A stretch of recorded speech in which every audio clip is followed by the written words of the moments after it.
Good afternoon, everyone. My name's Claire Robinson. I'm the Customer Relationship Manager here at KRC. Thank you all for joining us for our monthly Agile webinar, which today is about MoSCow Prioritization. Next month's webinar will take place on April the 26th and is all about how to avoid scope creep. That'll take place at 12:30, same time as today. If you want to access any of the previous recordings, you can find them all on our website. That's at agileKRC.com. Just click on the Resources tab and then on Webinars. The slides from today's webinar will be available for download later today, and you can also find these in the Resources section of the website under the heading Free Downloads. We've got a special giveaway for attendees of today's webinar. It's a handy reference guide to MoSCow Prioritization written by Keith Richards called Streetwise MoSCow. This is going to be available for purchase from our website shortly. However, we're making it available for free to anyone who attends today's webinar. So if you'd like to request a copy, just drop me an email at the end. My email address will come up at the end of the webinar, and put the word Streetwise in the subject line and we'll send that over to you. I'm shortly going to pass you over to your presenter, Keith Richards, but just before I do, let me just point out a couple of the features of the control panel, just in case this is your first time using the software. So if you look at the top right hand side of your screen, you'll see an orange box with a white arrow inside. You can click on this to maximize or minimize your control panel. If you'd like to ask a question, just type your questions into the question box, and Keith will take as many of these as he can at the end of the webinar. So without further ado, I'm going to pass you over to your presenter, Keith Richards. Thank you very much, Claire, and welcome to everyone to another webinar. Again, the feedback we're getting is still excellent and we appreciate it. Any ways that we can improve, please let us know. Today's webinar very much about MoSCow, and we set you an entry question, and some of the answers that we got were quite interesting. So the question we said on the entry side was, how much do you use MoSCow? And we got a reasonably normal distribution of take-up. So 24%, so that's 1 in 4 people listening to this webinar, use it all the time. We got 14% use it all the time, 32% use it quite a lot, 37% only a little, and 15% never. So if you join sort of only a little and never together, you get well over half, and it just goes to show that people listening to the webinar at the moment have got a nice broad range of experiences. So without any further ado, I'll get going on the webinar. Just a quick name check for a few people around the world. We've got people from India, USA, Europe, and some of the more unusual ones. We've got Estonia, Argentina, Bulgaria. We've got quite a few people from all over the place this time. And just a little shout out to some of our customers out there in Chicago. And Estonia, Chicago and the UK have got one thing in common, and that is it's freezing cold. So hope you're having good weather wherever you are, and let's get going with the presentation. So the structure we're going to go through, just going to go through some of the basics and the classic questions like everything is a must. But then the point of this webinar is to really take you to another level, to get you above the basics. So we're not just going to go through the straightforward stuff. I'm probably going to give you about 4 or 5 tips that's going to help you, as we use the word streetwise, trying to get this into the real world. So at the end we'll have time for questions, 10 minutes for questions, and we try to get through as many as we possibly can, but have to be honest, we can never get through them all because we have so many. We do appreciate them, but we'll get through as many as we can. A very quick intro so you know where we're coming from. KRC, very much a pioneering training company. We don't do the same old, same old. You know, we're not into things like death by PowerPoint on a training course. We like to be a bit edgy and try different things, and we've been doing Agile for about 15 years. I personally got a lot of background in formal project management, and if you link the two together, you get a very good best of breed. And let's get straight on with the presentation. The most important thing to understand about prioritization is that you're not doing it just for the sake of it. It's not, well, here's a good idea. It's a very, very effective way of running your projects, and that is to prioritize what you're delivering. Now, most people prioritize quite naturally. If you're catching a train or doing some work, you normally prioritize. That's just quite a standard thing. But what we try to do in Agile, and if we take approaches like DSDM in particular, we try to prioritize as you go along, and this is the smart way of working. Most people don't do it. They prioritize at the end, they prioritize when they're in trouble, they prioritize when they're up against it. And if you can prioritize as you go, it's a very smart way of working. But the thing that we're prioritizing out of these 4 variables on the screen there is actually the features. Now, other words for features are scope, requirements, functionality, but this is the thing that we're actually working with. If you're a traditional project manager, you're probably used to the left-hand triangle where you play and manage time and cost. But if you're in Agile, you close those 2 options off. In terms of time, you're on time over 2 weeks, 8 weeks, 3 months, a year, because you're time boxing. But if you're going to time box, you need a variable. You're not going to have quality as a variable. The idea of throwing money or resources at a problem, I think, is widely understood to be an inefficient way of working, and you've got a straight choice at the end, which is either time or features. And with the Agile approaches and with DSDM, you're going to use just features, but you have to prioritize these things and prioritize them as you go along. Now, I'm just going to start very early on now with a poll, because I want to find out from the people listening to the webinar where your where your head is at, if you like, in terms of this view that we can prioritize features on our projects. So I'm going to ask a question. So if you have a look at your screen, there's going to be a poll coming up, and it's quite simply, at your organization, what percentage of projects do you think you can actually use prioritization on? So what I'm trying to say is, are your projects very much suitable to what I would call variable scope, fixed time? Now, there's no twilight zone or anything in between. Out of all the projects you've got going on at your organization at the moment, how many would you say are suitable for, yeah, we can fix the deadlines here, and yes, we've got enough room for maneuver on the scope? So if you just want to have a look at the results there, and just pick a number that's the nearest. Again, it's just to give a guideline. And one of the things we try and do with these webinar polls is to really show everybody what everyone else is thinking, so you can get an idea where you fit into the overall scheme of things. Quite a few of you voted, so I'm just going to close the poll and let you have a look at this now, because I don't know, I think that makes some quite interesting reading here. So if I just close the poll now, so any votes you do now won't count and you won't be charged.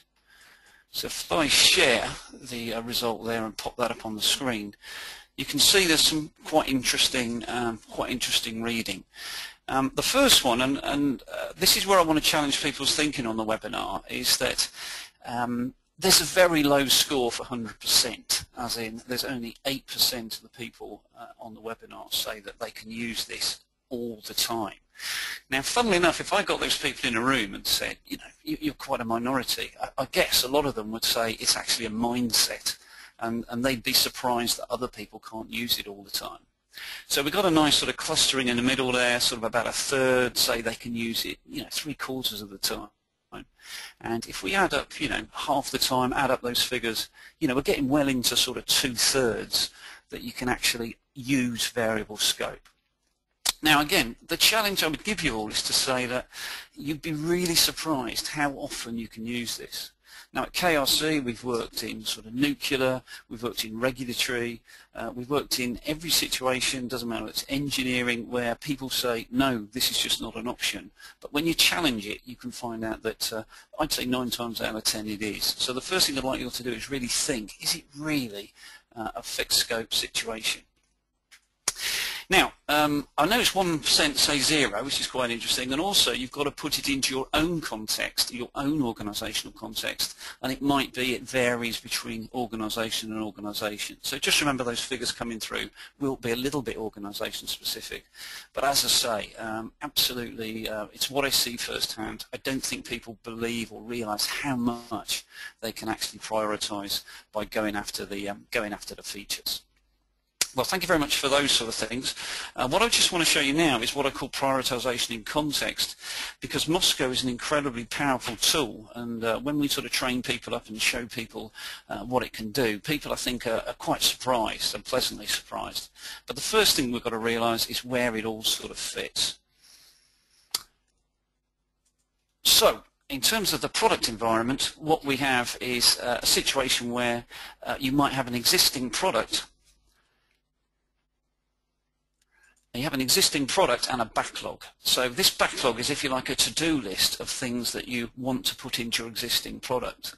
Now, MoSCow prioritization isn't particularly powerful in this situation, because what you would normally do is put this in an order of priority, just the most important at the top, and then work in batches, which you might call time boxes or sprints, and just add it to your existing product and build your existing product bit by bit as you go along. Now at KRC we refer to this as BAU, business as usual, in terms of it's very routine, things like enhancements and simple stuff. You know, it's not something where you go, crikey, how on earth do we do this? So 1, 2, 3 N prioritization, as it's called, is very natural in these areas, and MoSCow doesn't quite have the same level of power. But what if you're building something from scratch, or it's new, or it's a very complicated upgrade to a product? This is complex and it needs you to think it through. And therefore, if we take an approach like, for example, DSDM, or if you put anything at the front of your use of Scrum, some people talk about Sprint Zero, you need to do some upfront work. So this in DSDM will be called feasibility, followed by something called foundations. Now it's in these areas that you look at what the problem is. How are we going to go about this? And it's from the very early stages of the project, you can start to think really hard about your prioritization. You can start prioritizing immediately. Now in a project environment, they're complicated. They're usually unique, it's not been done before, so this MoSCow is going to give you the ability to think about, well, what should we put in the final thing and what can we trade out? But the project needs to be managed, and therefore things like your project manager and the project management side of your project, you need to be aware of how we're going to prioritize from the very start. Again, don't prioritize at the end when you're on fire. Equally, the people in charge of project governance need to know prioritization is going on. They need to understand what MoSCow means to them, and we'll talk about how this affects things like the business case a bit later on in the webinar. Now all of this sits under a higher sort of program level, but the thing that I want you to sort of get from this picture is the fact that there is Agile works in both situations very happily. It's just you need slightly different emphasis in prioritization in these two areas. So just to recap, product, BAU is very nice for 1, 2, 3 N, but 1, 2, 3 just sort of ordinal or an ordering doesn't work on a project, and I'll explain why later on. And this is where the power of MoSCow comes to the fore. So let's have a look at some basics on MoSCow, and again, just to get a couple of little basics out of the way, and then let's sort of crank it up a little bit and show you what the more powerful, harder bits are, to get really under the skin of MoSCow and to show how it can be, you know, really very, very useful. So first off, if we take a list of things we need to do, a requirements list, and I'm using the DSDM terminology here just because it's, if you like, the only Agile method that's got this upfront work. This is known as a PRL, or Prioritized Requirements List. So what you'll do is you'll go through your project, you'll prioritize things to be must, things to be should, and things to be could.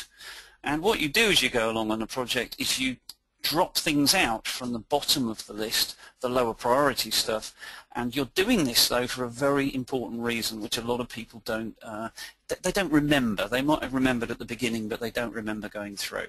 And the reason you're doing it is to protect the deadline, but also to protect the quality of what you're building. So if you look at the screen there, if we drop some of the functionality out and they turn into won't haves, This means we're giving ourselves time to make sure we've tested it well, we've designed it well, we've documented it well, and also we're hitting the deadline. This is a pretty smart thing that we're trying to achieve, on time and quality protected. That is why we're prioritizing. And you sort of forget this at your peril, to be honest. If you realize why we're prioritizing, you see that it's not we're losing something, it's actually we're gaining something. Without wishing to sound too profound, you're delivering more by delivering less. Now again, that might sound like an oxymoron or a contradiction, but that is what we're trying to do with prioritization. But don't forget, it's not all about losing things. We can bring things in, we can add things to the party, and we can, as I say, handle new requirements very happily, because this MoSCow list becomes what's called a trading area. Some of the companies we deal with are very big, sort of aerospace, engineering, defense, and I don't know whether it's normal from other things they've done, but the word trading is something that they seem to be very comfortable using that word. So if a customer comes up with a new requirement, instead of saying can't have it or it's going to cost you, the conversation goes down the line of, okay, so what are we going to trade? What are you going to trade in? What are you going to trade out? And as part of that dialogue, one of the simplest questions is, what's the MoSCow? So for example, a must be done, but a should and a could, they go into the stack, if you like, at the right level. So, some simple sort of definitions. Important to realize that if you're doing this MoSCow properly, you'll only lose a little bit. You won't lose half your project. It embraces change dynamically, but all we're doing is following, if you like, the laws of physics or Archimedes' law. If you put various things in, you've got to drop things out. But here's one of the things that I want to pull out, if you like, to take this whole thing to the next level up, is that if you talk about prioritization and you think about prioritization, you have to be engaged with the business when you're doing this. And when I say business, use whatever term is suitable to you, so business, customer, user, it depends on your own situation. But you have to engage to make prioritization and MoSCow work well. So a little bit more basics, and then we'll get on to the sort of heavier stuff. Must have, MoSCow, the M stands for must have, the S stands for should have, the C stands for could have, and the W stands for won't have this time. We'll talk about what we mean by won't have this time in a moment, because we've got to define what this time is. Do you mean the project, or do you mean the first time box, or the first iteration or increment? And it's very important, that point, because when somebody says there's a must for the project, it has to be delivered at some stage. But let's assume you broke the project down into 4 increments. You might put it into the first increment as a could have for the increment, but it's still a must have for the project. Now, we've got lots of people, hundreds of people literally listening to this webinar, and I know that some people will struggle with that concept, but it's one of the first concepts to try and get right, because this is what gives you the power in terms of MoSCow. So just to repeat, you might have classified it as a could have for the first increment, but it's a must have for the project. That is one of the powers, if you like, of MoSCow. This is what's going to enable you to flex the requirements, get it in on time, and the thing that we're trying to say here is that you can't just 1, 2, 3 when you're on a project, because there are things like dependencies. So if I use a simple analogy of building the house, you're going to need to build the walls, you're then going to need to build the roof. There's dependencies. So when you're building the walls, there might be things you must do for the walls, should do for the walls, and could do for the walls. But this is why the roof might contain some must-haves, but we're doing that, if you like, later. You can't just build a house on a 1, 2, 3 N way of working. Primarily because it might be the most important thing is the roof, and you're not going to start with the roof. Now, as part of giving you the advanced information in this webinar, this isn't one of the things that's advanced, but it is worth being very clear how do you avoid everything being a must. Because I know that some of the stuff in the poll earlier was going to be very much a case of, well, it's all musts. Well, the good news is it's not all musts, and there's a very simple way of finding out, is it really a must? And the simple test is when somebody says something is a must, they're saying that the whole thing won't work without the must. So if you take a bicycle without a wheel or a car without an engine, it's saying it won't work. So just don't give me anything. So you need to challenge these musts whenever you hear them. You need to say, is there another way? Could you do it manually? You know, is there a workaround? Is there a current system that's actually doing it for you at the moment? And this is how you try and work out whether it's really a must. So, for example, if you're going on holiday, you're going to need a passport. Well, assuming you're going abroad to somewhere that needs a passport. But, you know, do you need T-shirts? Well, they're not a must. They're a should. You should have packed them, but as I say, they're not a must. Now, so this is the basics in terms of everything's a must-have, and I can only tell you from experience and the hundreds and hundreds of companies that we've worked with that people overdo this and they're not musts, and you'd be amazed how far you can challenge this. And that's why the poll results earlier, you can only take my word for this, but if you challenge your projects, you'll be amazed how much you can actually use variable scope on your projects. So now let's move to some advanced stuff and try and get into a little bit more power where you can use this. And the first word I want you to sort of get a feel for in terms of moving MoSCow to another level is what I call granularity. A lot of people say the project's full of musts, but it's because the requirements are at a reasonably high level, maybe even at an intermediate level. So the key to getting variable scope is to break things down. And as I say, initially you might only have a few requirements to prioritize. Literally you might have 5 or 6. They might be almost like project objectives, and they could all be musts. There's nothing wrong with that. In fact, it's quite normal. It's just when you break those requirements down and you've got 30, 40, 80, then you get your shoulds and then you get your coulds. And sort of trust me, when you're working in the early stages of a project, like for example feasibility and foundations, you find that when you get to what I call execution or delivery, or pouring cement, when you actually get to the building, that is when the shoulds and coulds will appear, and there'll be loads of them. You'll be festooned with shoulds and coulds. Trust me. Also, you need to be aware that during delivery, this is actually going to come out as well. And there's many ways to solve a problem. You can even must, should, and could the solution. This is why if you engage with the technical people quite well, you can find that they can help you with the shoulds and coulds, because there might be different ways of solving the problem. But you've got to be very clear what your shoulds and coulds are. So a couple of tips for you. Again, when we train companies up, we try to get people to give people techniques that are really easy to use, and we've got a couple here that I've just picked out. One is called the UTH rule, so units, tens, and hundreds. I don't know how many of you can remember back to school when you were learning to add numbers. Certainly in the UK, this is how we did it. We would put columns where single-digit things were in units. The tens were in the tens column, and etc. Now, in the same way, you might find early on in a project you've only got a handful of requirements, less than 10. So we call that the units area. When you break these down, you might have 30, 40, 50, and don't take these numbers too literally, but they are a very good guide. We're dealing with requirements that are in the tens, as we'd say. And then when you get down to the detail during delivery, yeah, we might have 200, 300, 400 requirements. That's what we call the hundreds. A very simple analogy, and a lot of our customers say they like this, is the concept of boulders, rocks, and gravel.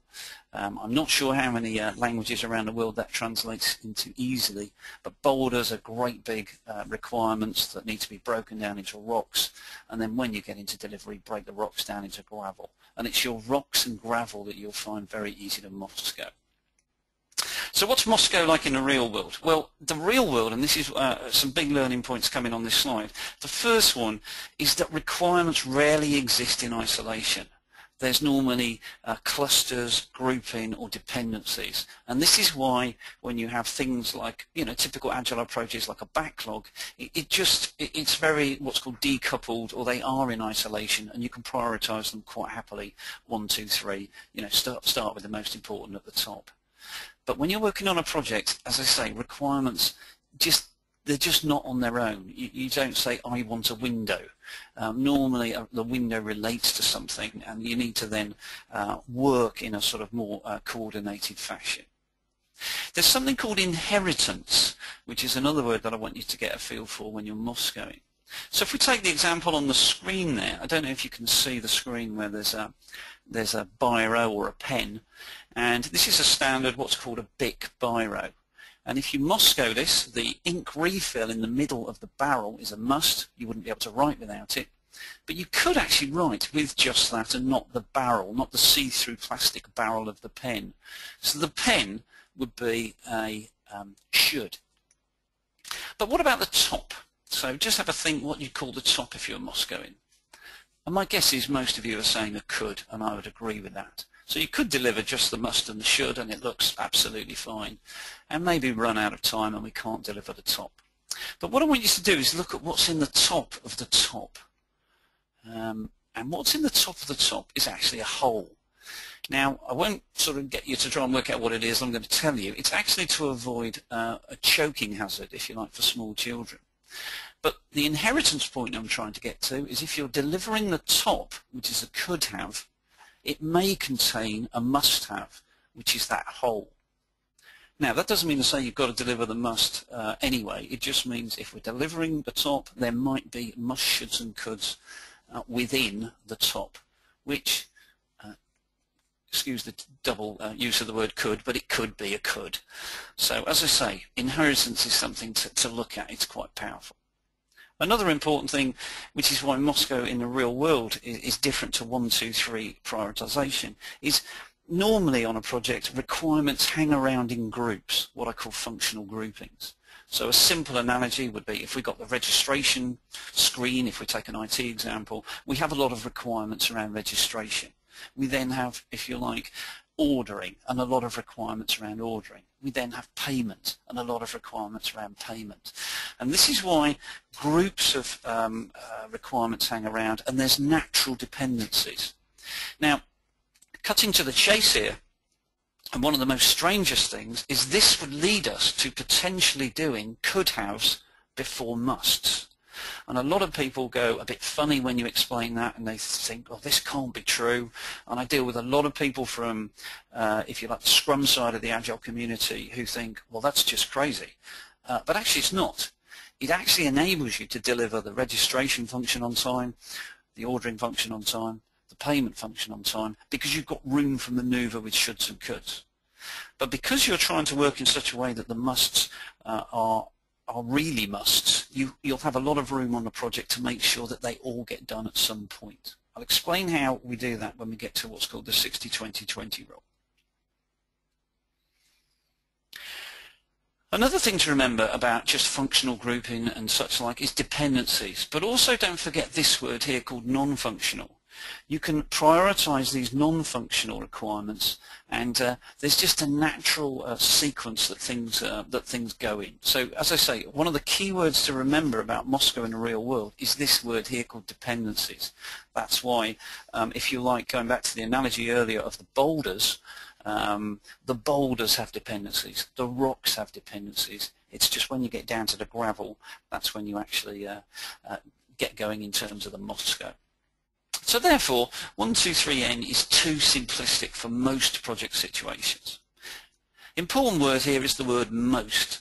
I'm not saying you mustn't use 1, 2, 3N in a project time box anywhere. I'm just saying, hang on, with dependencies and grouping, is 1, 2, 3N going to be too simplistic? And normally it will be. Another tip, a lot of people fall for this. I must admit I'm quite surprised by this, but I suppose that's because I'm used to it. But a lot of people think that size and complexity of the requirement is relevant. So if it really is quite complex, or let's call it a could have, or if it's easy, it's a could have, or it's 10 days, therefore it's a could have, or 1 day it's a could have. Try and completely distance yourself from how complex something is or how big it is in terms of how much work is involved. It's either a must, a should, or a could. It's as simple as that. Now let's come to the 60-20-20 rule of thumb, which does actually cause some problems out there, certainly in DSDM land, because a lot of people misunderstand this. Now I'm going to ask you to do something a bit weird so that you can actually remember this in terms of the going forward, but I just want you to look at your thumb and give your thumb a little bit of a waggle and just look at it. Now the reason I'm getting you to do that, And I know you might feel a bit daft doing that, but the reason I'm doing it is because I meet so many people who, when they hear about the 60-20-20 rule of thumb, try to make their requirements fit into this ratio. It's only a rule of thumb. It's not a law, okay? So I'm going to tell you what this rule of thumb is, and you can see, you know, just bear in mind that it's a guide and it's not to be taken literally. The key figure is the 60. And that means 60%. So you mustn't let your must-haves go over 60%. And this is very important. Now remember what I said about your shoulds and coulds when you get down to the rocks and the gravel.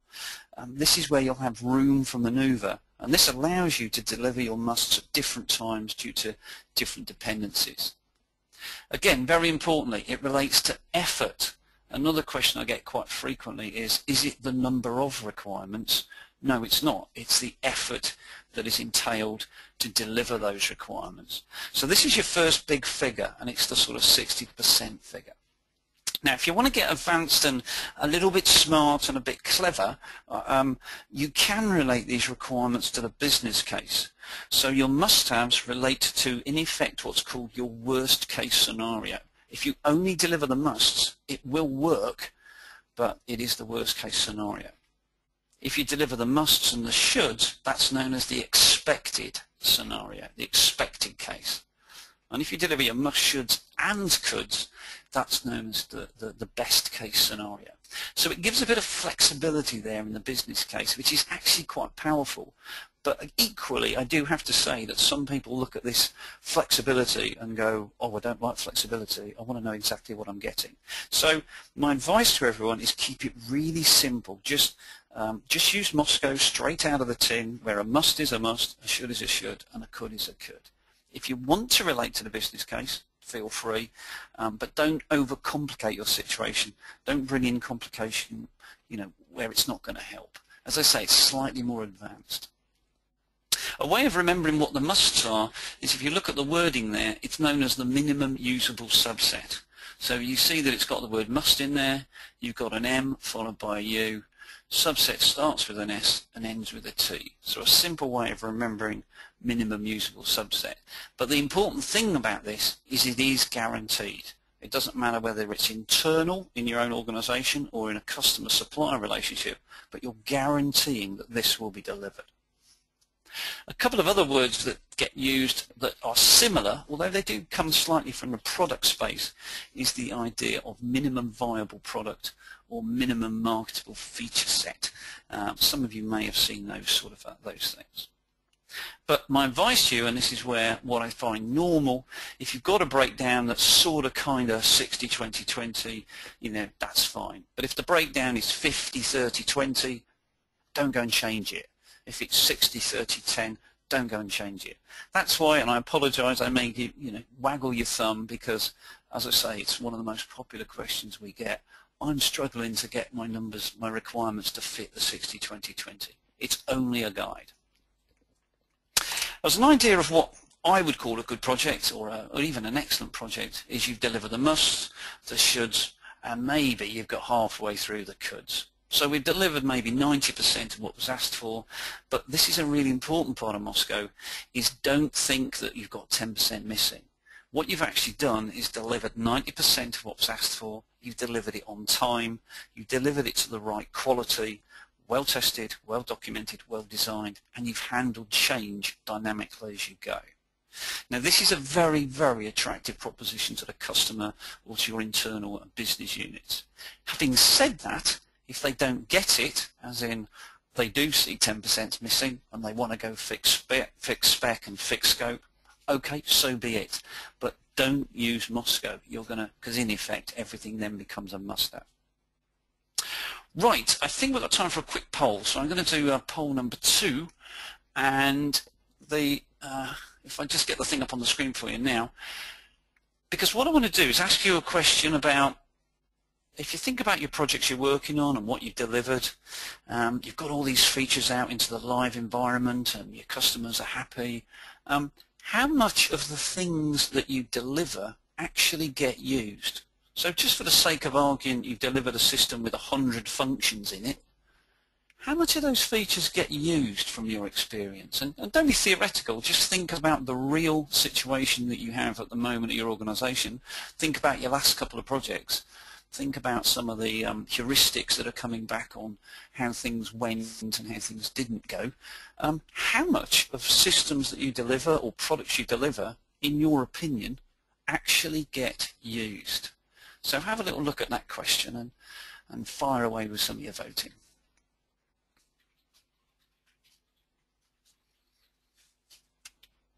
Okay, we've got some good results coming in here. I like the look of this.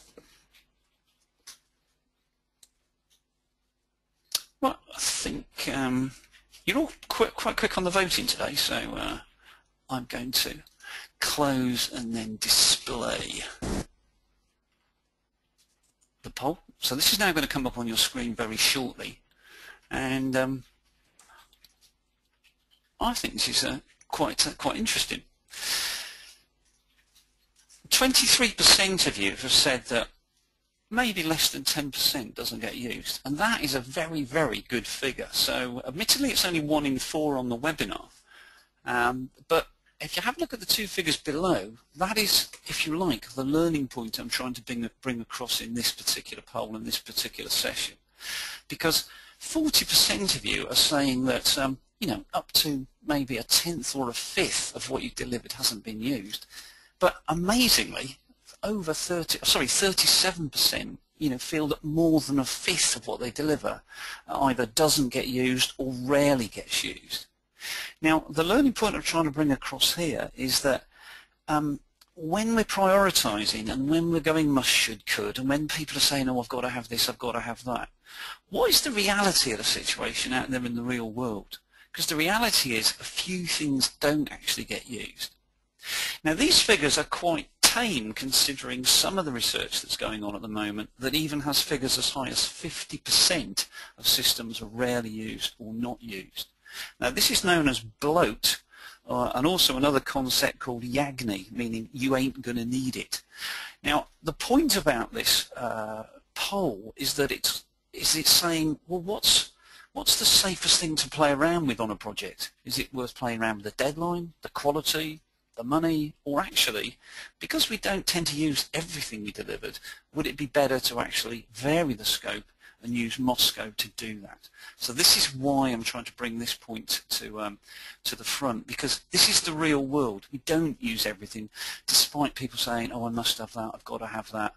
What tends to happen is that, you know, they make do and they didn't need it anyway. Just think about your own situation about when either you've wanted something and you've said, you know, that's non-negotiable. You know, how did you manage when you actually didn't need it? So, final slide in terms of the advanced level sort of prioritization, and just a couple of nuggets in here for you as well. First thing is this whole area of non-functionals.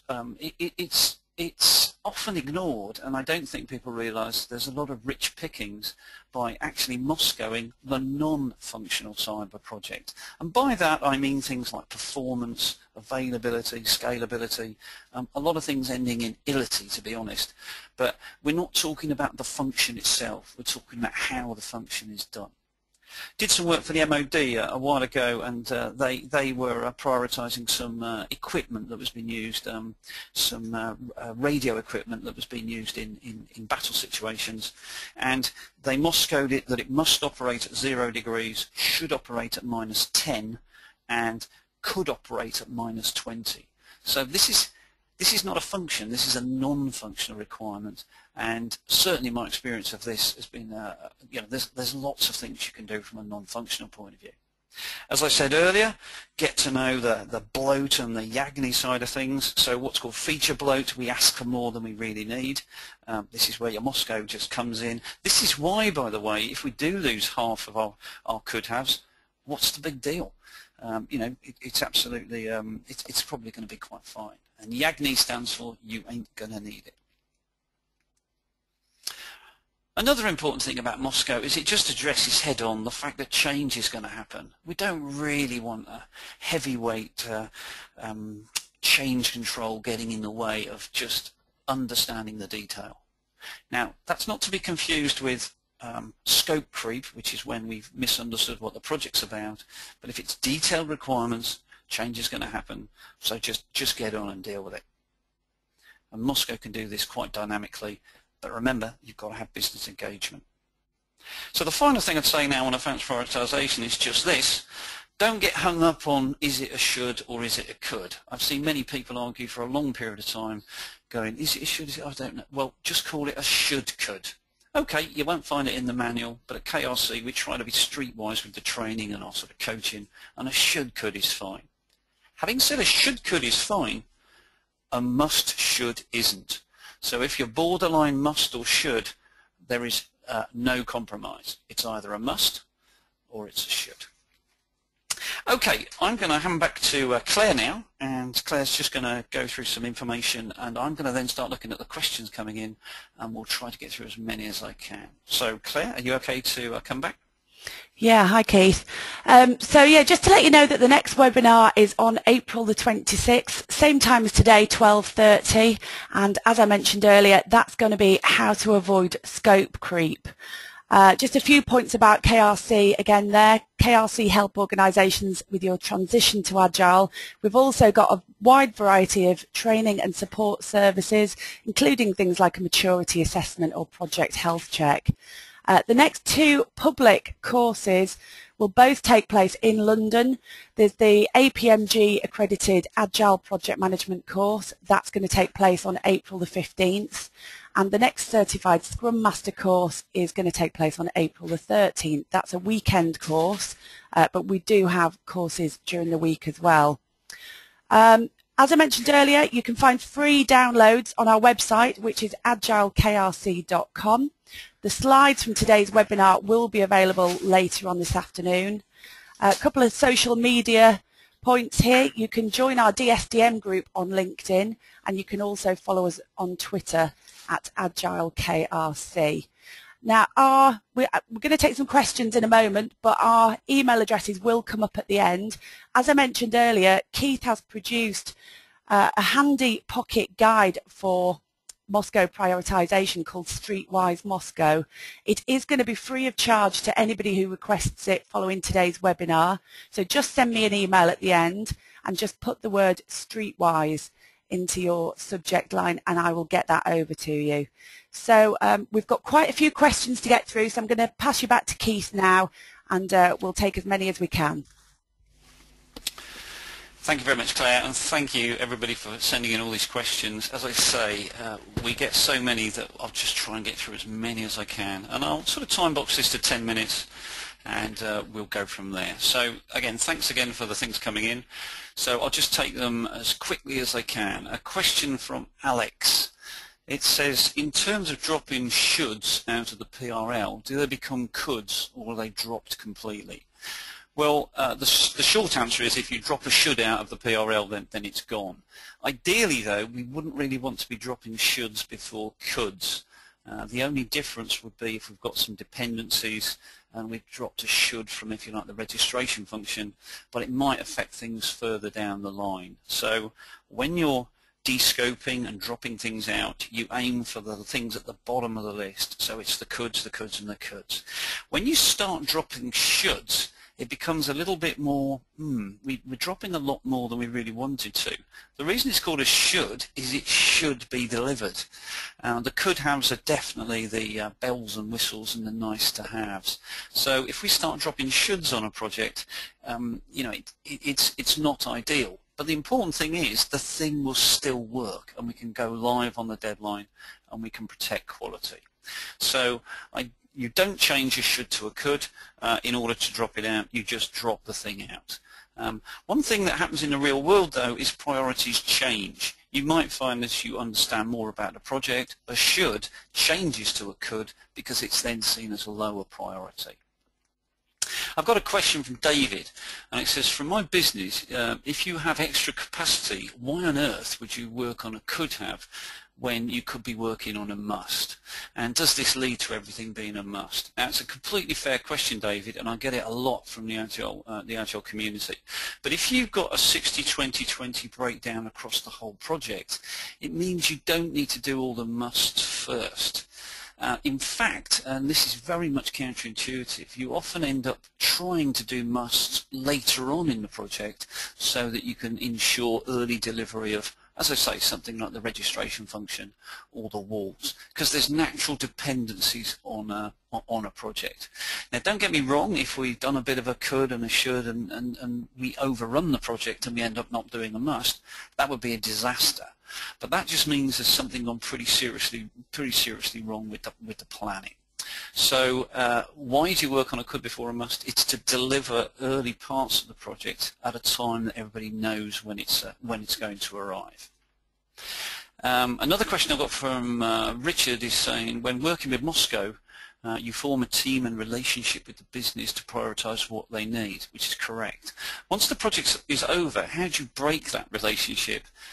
For example, somebody phones in and says, remember that could have we missed, can we have it now, even though the project was completed 5 months ago? Again, another very realistic situation. But again, this is where part of the webinar is about MoSCow in the real world, is when you say to someone, that's now a won't have, what does that mean? Does it mean a won't have for the increments, but you'll still get it in the project, or does it mean a won't have for the project? And the point that Richard is getting near to is something I call the release 2 syndrome, because if you've intimated, oh, we can't do it on this project, but you'll get it another time, that tends to be a bit dishonest with the business, and they then start to upgrade everything to musts going forward. So this could have that didn't get done either needs to be thrown into the bin completely, or it needs to go onto the BAU to-do list and gets prioritised accordingly as BAU. But if there's no project 2 or second release, you've got to front up to the business and say, you know, you're not going to see it again, but if you pop it into the BAU list, it'll get done, as I say, you know, in relative priorities to the other stuff, because it's probably a small piece of work and it's routine. Got a question from Keith, and he says, how do you decide which features to do first? Now, I really like that question because it's something that I think a lot of people just think, oh, let's do the most important thing. But there's about 4 or 5 decisions or concepts you could bring into thinking about, you know, what you actually do first. The most obvious thing to say to start with is what I call dependencies. You need to do the foundations, then the walls, then the roof. So actually dependencies drive a lot of your decision making. But let me give you a few examples of things you might want to think about. You could do the thing that gives you the most return on investment or brings in the most money. You could do the riskiest thing first because you want to get it out of the way. You could do the easiest thing first because you just want to get the team up and a little bit of traction. So there are lots of ways of deciding what you do first, and the golden rule is to get the team together, you know, your technical people, your business people, the high-level view, just whoever needs to be there to work out how do we go about this. To use a silly analogy, or not a silly analogy, but a simple one, something like building a house. You know, do we do the garden at the same time as we build the house, or is that going to create an awful lot of mess? Well, in some situations it would, and in others it wouldn't. So a team-based decision about what is the what is the right thing and what is the best way to go about things. Stephen has asked me to go back to the granularity topic in terms of could we get more explanation on what I mean by granularity? And very simply, I mean decomposition of a requirement. If a requirement is very big, for example, we must have a registration function, well, it's non-negotiable. But what's inside the registration function? What information are you going to capture from a customer? You know, okay, name and address, that's probably a must-have. Email, that's a must-have. What TV region they're in, what other information, do they have a dog and a cat? This is where your shoulds and coulds come in. So what I'm trying to say with your requirements is you get, your MoSCow gets to the power when you granularize the actual requirements, because at a higher level you'll find most things are just sitting there as a must. Right, what else have we got here? MoSCow and the 60-20-20, this is from Simone. Can that be integrated into Scrum for backlogs? Now this is a good question because a lot of Scrum, and certainly the older Scrum, just quite simply puts things in an order of priority with the most important at the top and the least at the bottom. And therefore the 60-20-20 loses a lot of its power because often in a product environment you just keep working through your backlog till it's all done. But this is where Agile is sort of coming of age, that people realise that it'll be done when it's done isn't something a lot of organisations can actually handle. They need to know an end date.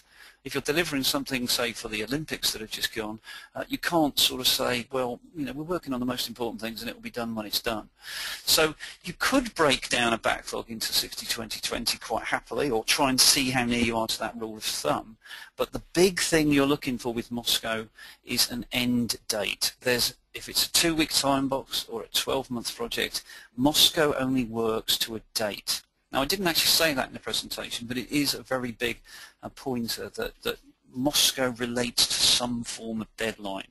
Now, if you've got an open-ended Scrum project working, a product development situation where we just keep adding features, like on the earlier slide, then the 60-20-20 uses a bit of its power. I've got a question from Zan here. I've used sprints and the 1-2-3N in a MoSCow PRL, and it seemed to work well. But as a novice, is this advisable? Well, the golden rule is keep trying things, and if it works, keep doing it. But as I say, you might find that you've got most of your requirements in the MoSCow PRL, Prioritized Requirements List. Most of them are sitting there MoSCO'd, and it might be that you build occasional time boxes or sprints using 1-2-3N, as in there's not really dependencies in there. I was dealing with a big utilities company on the south coast of England, and they were doing some business intelligence reporting, and they had about 120 reports to do, and they just put them in priority and started at number 1 and went straight through. But there was no dependencies. So this is why I'm saying you can use 1-2-3, but really that's assuming they're isolated and there's not much in the way of in terms of what I call dependency. Okay, I think I've got time for one more. I'm really sorry that I can't give you much, I can't answer all of these questions. I've got one here from Dennis, is the last one. Please relate MoSCow to the business case for us.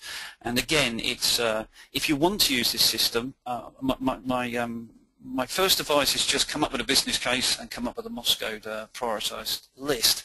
But the technique is to say that the must represent the worst case, the musts and shoulds is the expected case, which if you're going for the 60-20-20 rule may represent about 80% of what you're trying to do. And the best case is you deliver everything, all the musts, all the shoulds and all the coulds.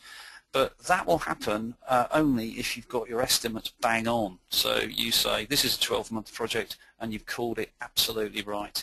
That very rarely happens. Normally your estimates are a little bit out, and therefore if they're a little bit out, we drop a little bit of the functionality out in order to hit the deadline and protect quality.